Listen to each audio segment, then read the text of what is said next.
इचलकरंजी शहरात विकास कामांना वेग आला असला तरी त्यासाठी चांगले रस्ते उकरण्याचा प्रकार सुरू असल्याने नागरिकातून संताप व्यक्त होत आहे। रस्ते, गटारी व ड्रेनेजच्या कामांचे योग्य नियोजन नसल्याने एकच रस्ता वारंवार खोदला जात आहे। आधी रस्ता तयार करायचा, त्यानंतर काही दिवसातच विविध कामांसाठी तो उकरायचा आणि पुन्हा दुरुस्ती करायची, अशी स्थिती शहरातील अनेक भागात निर्माण झाली आहे। नियोजनाचा अभाव आणि विविध विभागांमध्ये समन्वय नसल्याचा फटका नागरिकांना बसत आहे। शहरातील रिंग रोड तसेच अंतर्गत रस्त्यांची कामे गेल्या वर्षभरापासून प्रलंबित असताना नवीन रस्त्यांसाठी प्रस्ताव पाठवण्याचा प्रकार सुरू असल्याने प्रशासनाच्या कामकाजावर प्रश्नचिन्ह उपस्थित केले जात आहे। यातच शिवतीर्थ महात्मा गांधी पुतळा या मार्गाची अवस्था तुलनेने चांगली असतानाही या रस्त्याच्या कामासाठी तब्बल 23 कोटी रुपयांचा प्रस्ताव मंजुरीसाठी पाठवण्यात आल्याची माहिती आहे।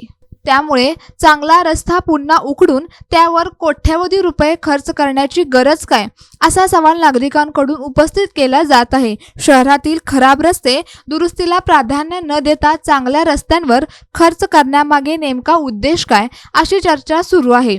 शहरातील अनेक भागात खड्डे, चिखल आणि धुळीमुळे वाहनधारक, पादचारी, शाळकरी विद्यार्थी व ज्येष्ठ नागरिकांना त्रास सहन करावा लागत आहे। आंबेडकर चौक परिसरातून औद्योगिक वसाहतीकडे जाणाऱ्या अवजड वाहनांची मोठी वर्दळ असल्याने खराब रस्त्यांमुळे अपघाताचा धोका वाढला आहे।